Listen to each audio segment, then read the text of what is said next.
positive rotation. Welcome to Roll Call, a 126th Air Refueling Wing podcast of the Illinois Air National Guard at Scott Air Force Base. Ignition.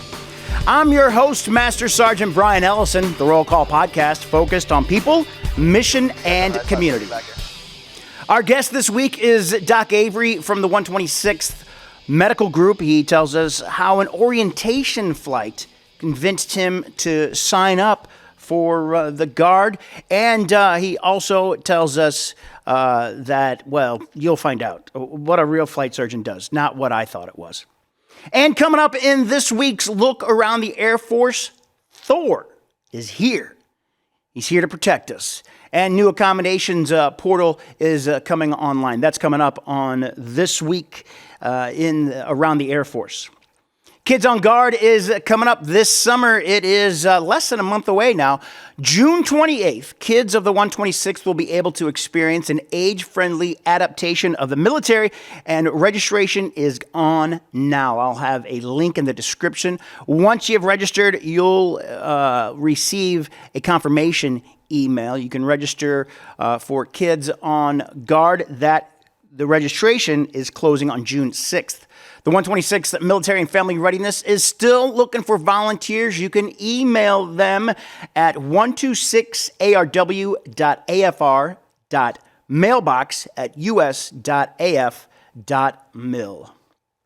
There is a summer running clinic that's coming up June 5th. Registration is going on now. It runs 5 June through 27 July. It meets Monday, Wednesday, Thursday at 15:30. 3:30 for some of you.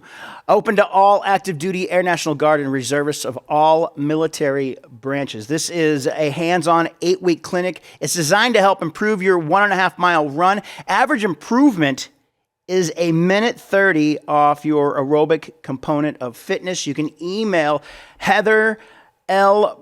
Brondmeyer.civ@health.mil. I'll just add that to our to the description of this.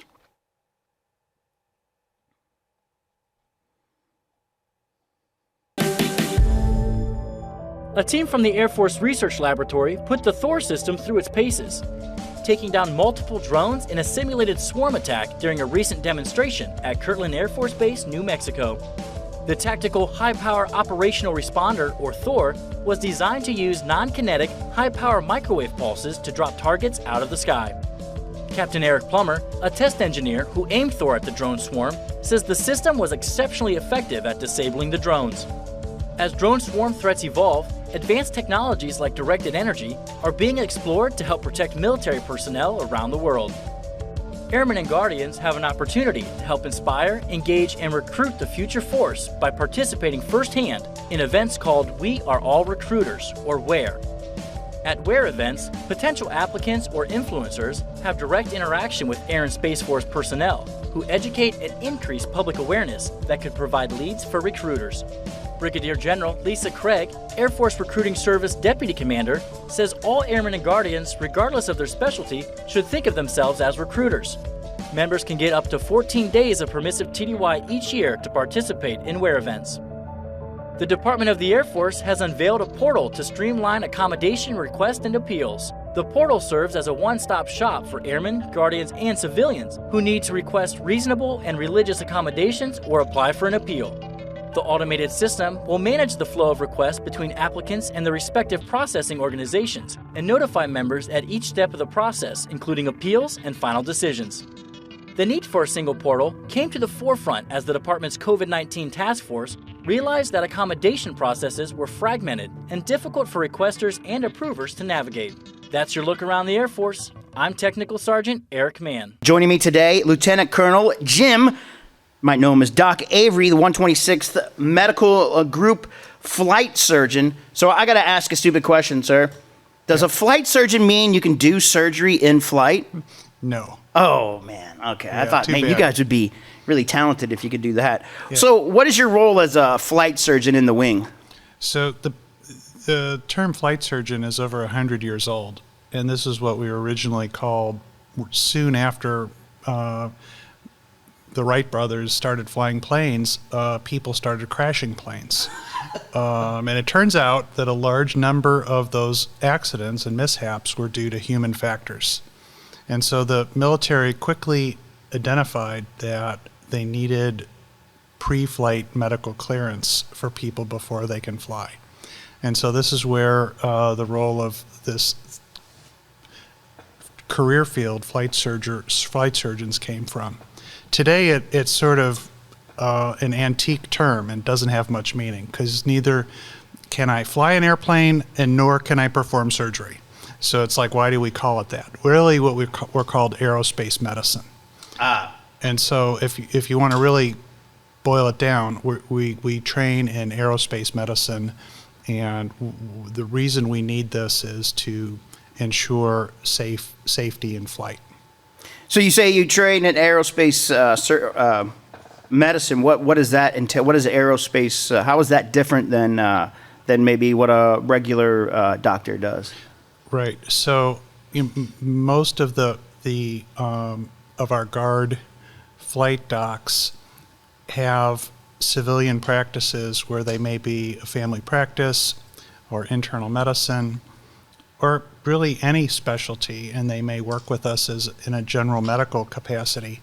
But what we can do is apply for training in aerospace medicine, which is a multi-week training at Wright-Patterson Air Force Base.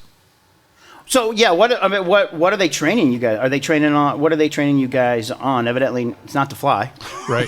Well, we actually do spend several weeks flying an airplane. We report to a civilian airport and get instructed by Air Force pilots on how to fly aircraft. And so we actually get to fly the Cirrus 22 for several weeks.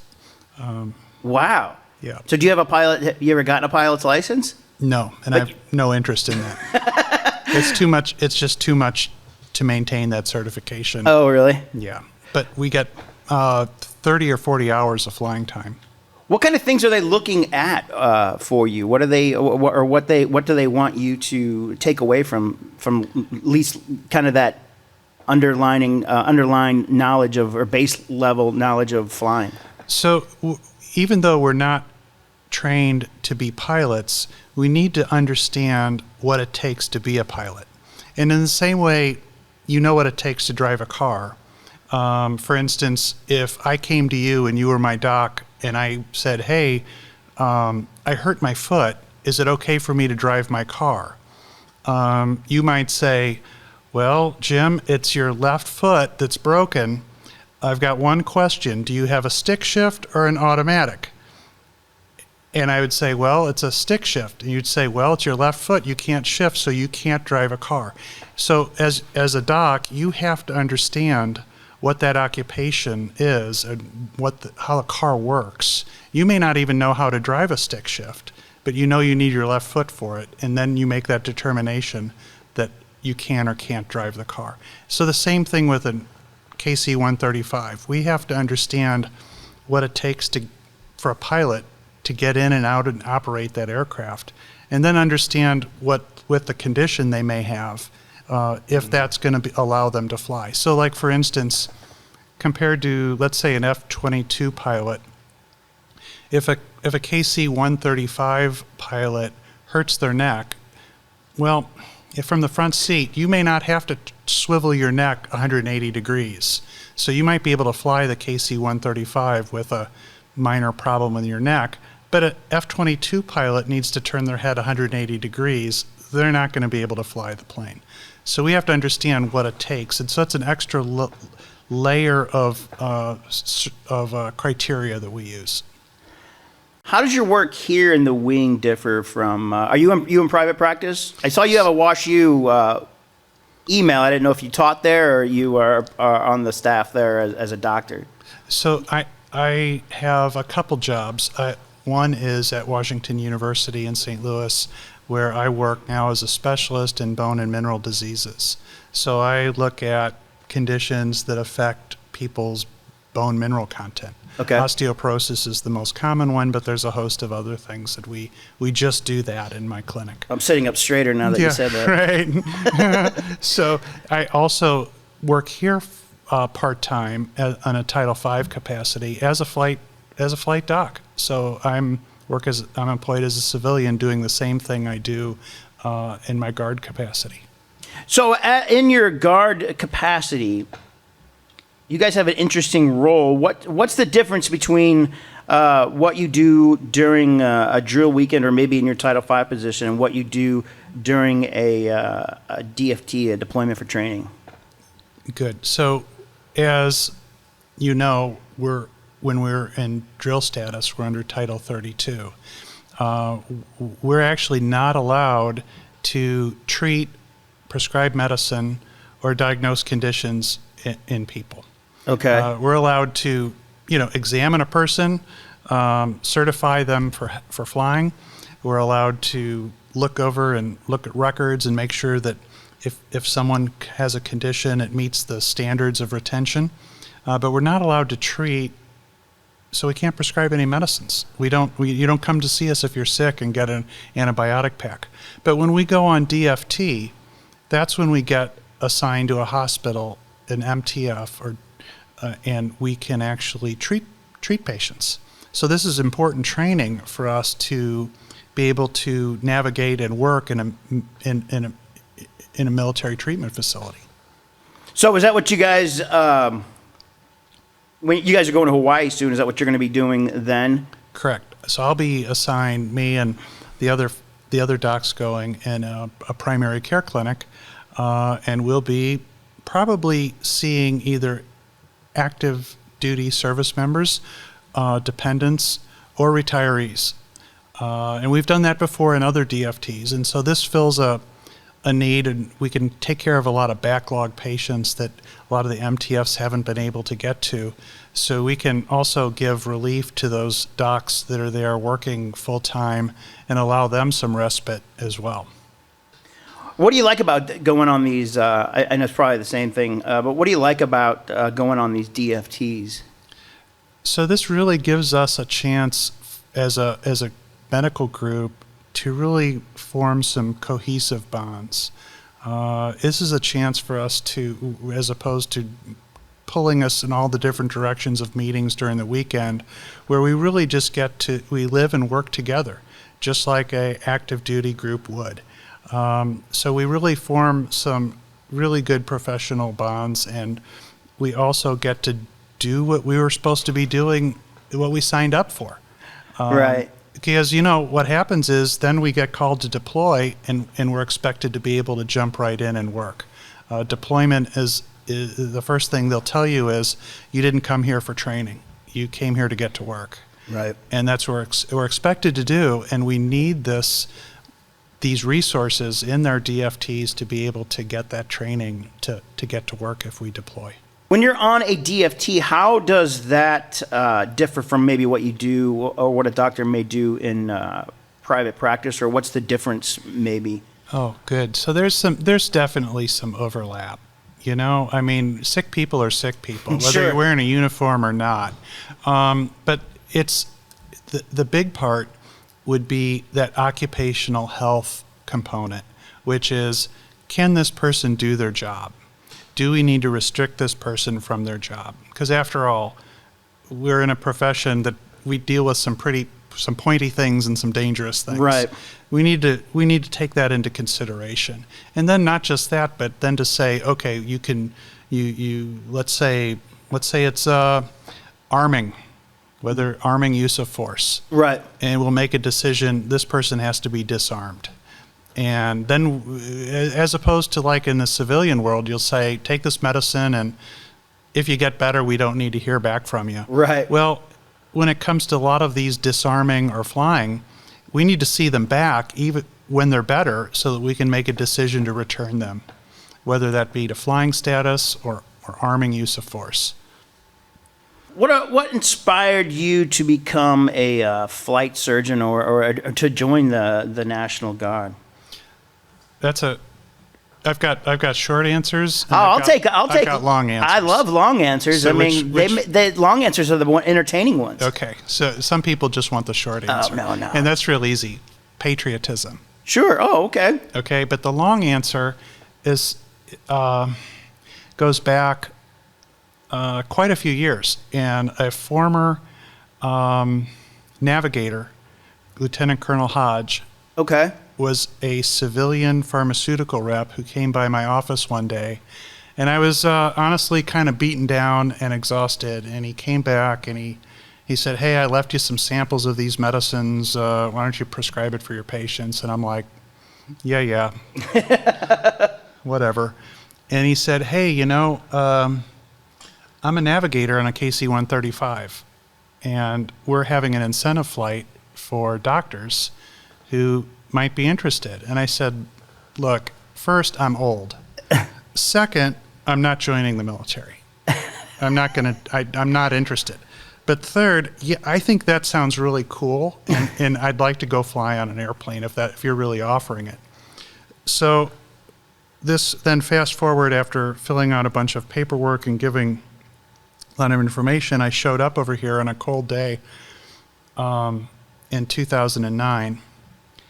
And we go through a pre-flight brief. We met with then Colonel Nizamis, our wing commander. We met with Colonel Jonathan Baining, who was the med group commander. Sure. I met Colonel Compardo, my current med group commander. Oh, right. I think there were about 20 docs, and we got all ready to go in pre-flight, and we get out to the airfield, and someone drove up or made a radio call and said, "Sorry, the flight's canceled." Oh. Yeah. And everyone, darn it, what a waste of time. Right. And we're like, "Well, why is the flight canceled?" "Well, they closed the airport because we were receiving the remains from people killed in action." Oh, wow. So suddenly we're all, disappointed that our day is spoiled. But these other people's day was really spoiled. Sure. And so I kind of did some soul searching on the drive home.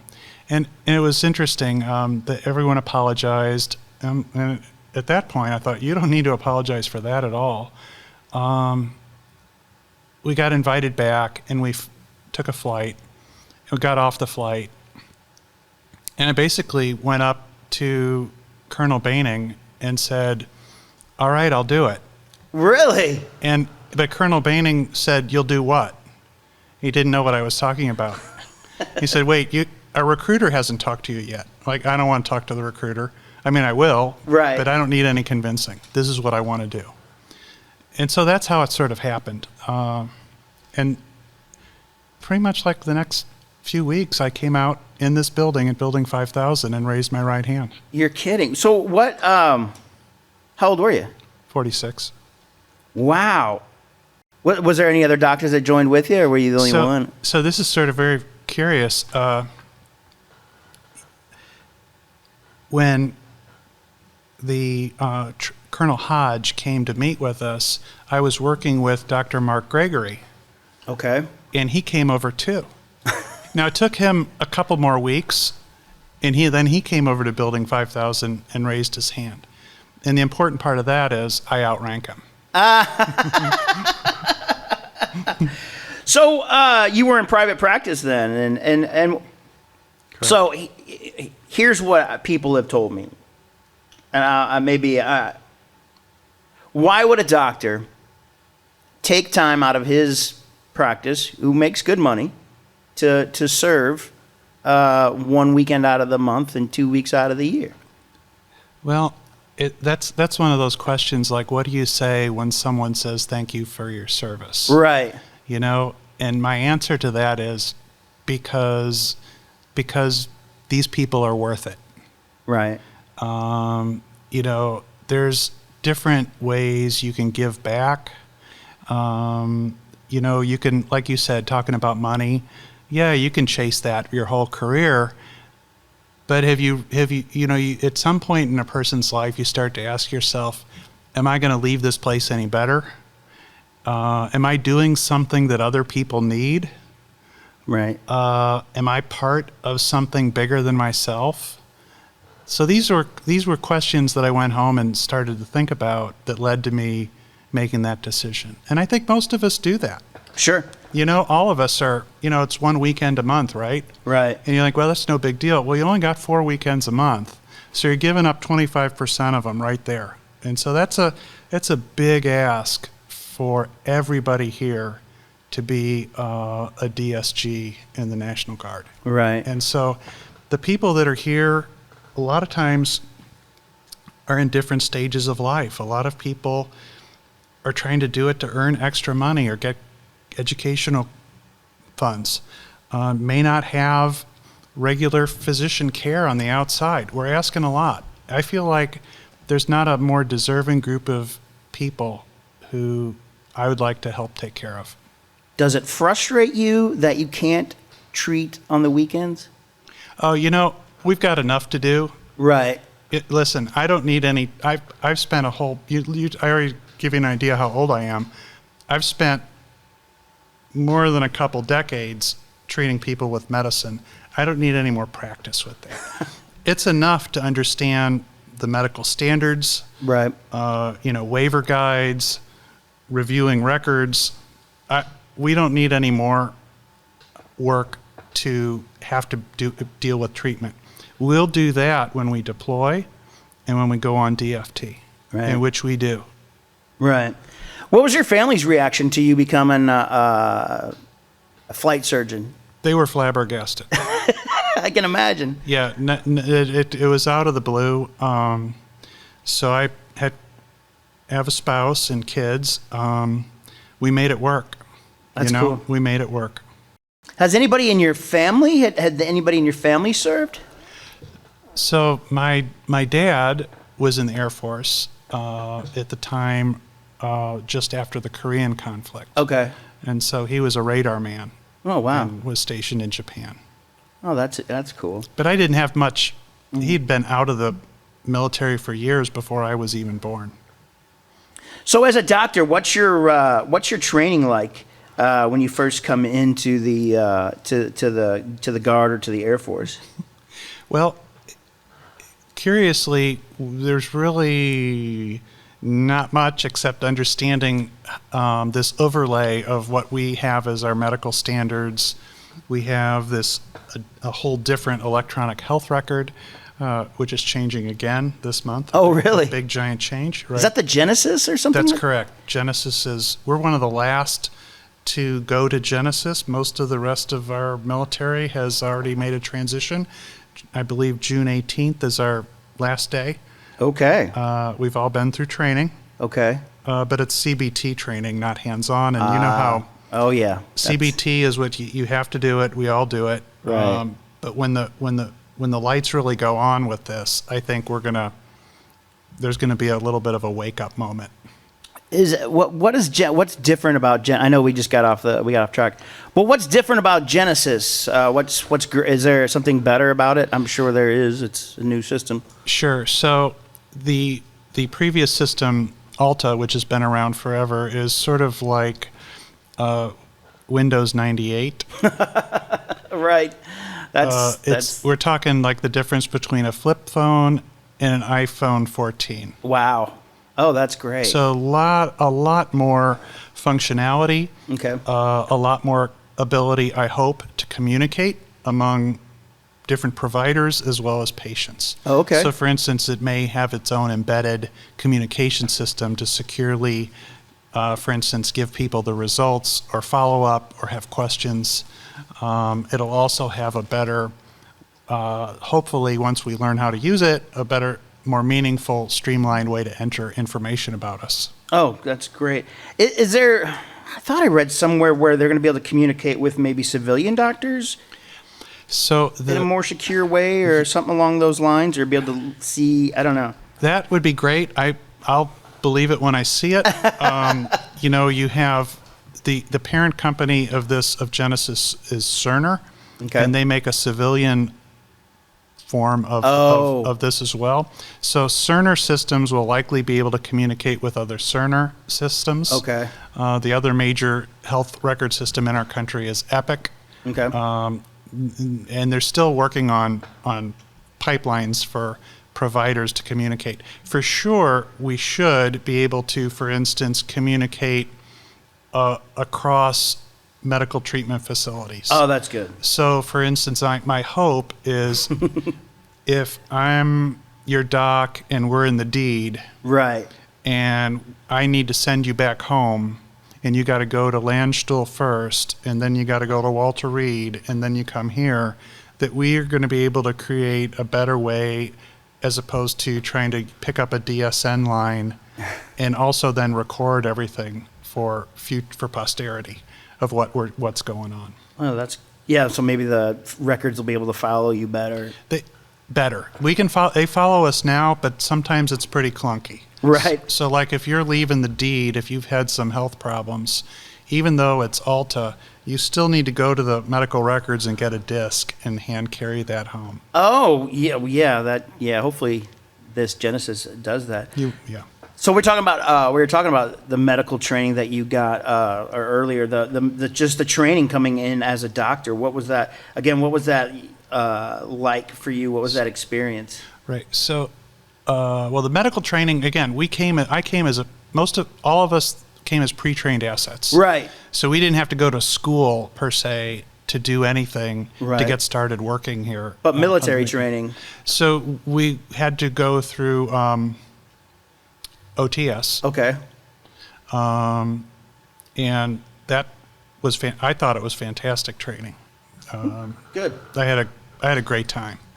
Luckily, not everybody has a good time because maybe they're not in the best of physical condition. Mm-hmm. And so if you go there and you're not in decent physical shape, a lot of the docs and other health professionals had some trouble running and doing the PT. Sure. The educational part of it was fantastic. When I went, I learned a lot about how to be an officer, military history. I loved every minute of it. So then you come in and you have to do some medical training as far as is that specific to flight surgeon or. So to be a flight surgeon, then after you get through OTS, mm-hmm. you can apply to be a flight surgeon, and so we're considered air crew. So we have to go through a separate physical exam process. Oh, wow. Pretty much the same criteria as what our boom operators do. So we have to pass the same medical standards as all air crew. So we have to maintain our health standards as air crew. So we have to get what's called a 2992. Yep.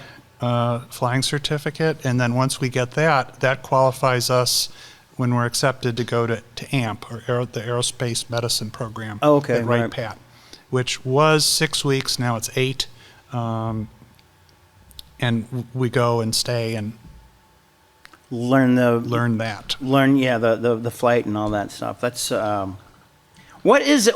How often do the pilots have to go through their exams to fly? Right. So all air crew must have an annual flyer exam, and that includes, filling out the PHAQ online, like we all do. Right. Do the mental health. Usually, what the flight surgeon does the mental health portion themselves. So as opposed to the telephone thing, right. We do it in person. The air crew has to go get audiogram, and they have to see the optometrist, and all that's got to be good. Then they have to have vital signs. Okay. Sometimes lab. If you're old like me, you may need an EKG. Oh. Yep, and it's got to be good. And then once all that's done, which takes honestly, several hours. Sure. You go the pilot or boom operator or flight surgeon for that matter comes to see their flight doc, and we go through a physical exam. Oh wow. And if things are good, if waivers are up to date, at the conclusion of that visit, we tell the HARMS SARMS office they're good to go, and we issue a 2992. And they're good to fly for the next year. Good for the next year. So, the eyeballs, do they have to have 20/20 vision? Is that still the standard, or is that waivable? Well, there's waivers for everything. So I've heard. So one of the things, it's like a lot of stuff, just like MEPS, it's harder to get in than it is to stay in. Right. It's easier to stay in than it is to get in. You have to be correctable to 2020. Oh, okay. So that's the main thing. I mean, there's lots of variations of that, like how much does it take to get corrected? So, and it depends what you do too. So for instance, like a boom operator, you'd want to have, they need to have pretty good depth perception. Right. Because that's what they're doing. Sure. They're driving a tube into another jet at 30,000 feet. Right. They got to have depth perception. So if they can't pass the depth, unfortunately, we've had to let some excellent people go because they don't have depth perception. And is it still that one test where they? It's the difficult test. Oh. Yeah. There are some other ways we can. Right. Some substitutes for that. But yeah, it's the difficult test that everyone hates. Yeah, that and the color, Yep. the blindness. I don't know. I think sometimes they're pulling a joke on me. I was like, "There's no number in there. You're pulling a fast one on me." Well, the trouble is, a lot of airplane dials are either green or red. Sure. And so you need to know green or red. Yeah, I think I can see green or red. I mean, everything the Cardinals look red to me. Yep. Anything else would you want to add, sir? I appreciate you stopping by. No, I'm good. All right. That's Lieutenant Colonel Jim Doc Avery, the 126th Medical Group flight surgeon there. Thanks again, sir, for joining me. Thanks for having me. I appreciate what you do. Thanks. What a touching story from Doc Avery about how he was inspired to join the 126th Air Refueling Wing as a doc. If you are having thoughts of suicide or know someone in crisis, please have them call the military crisis line 988. That's 988, press 1 when you call that. You can find all of our links on Linktree. That's linktr.ee/126ARW. If you're watching on YouTube, you can also download this on your favorite podcast app. If you want to pass along some information, you can email roll call at 126rollcall@gmail.com. Thanks for listening to Roll Call, a 126th Air Refueling Wing podcast focused on people, mission, and community. I'm Master Sergeant Brian Ellison. 500 stable.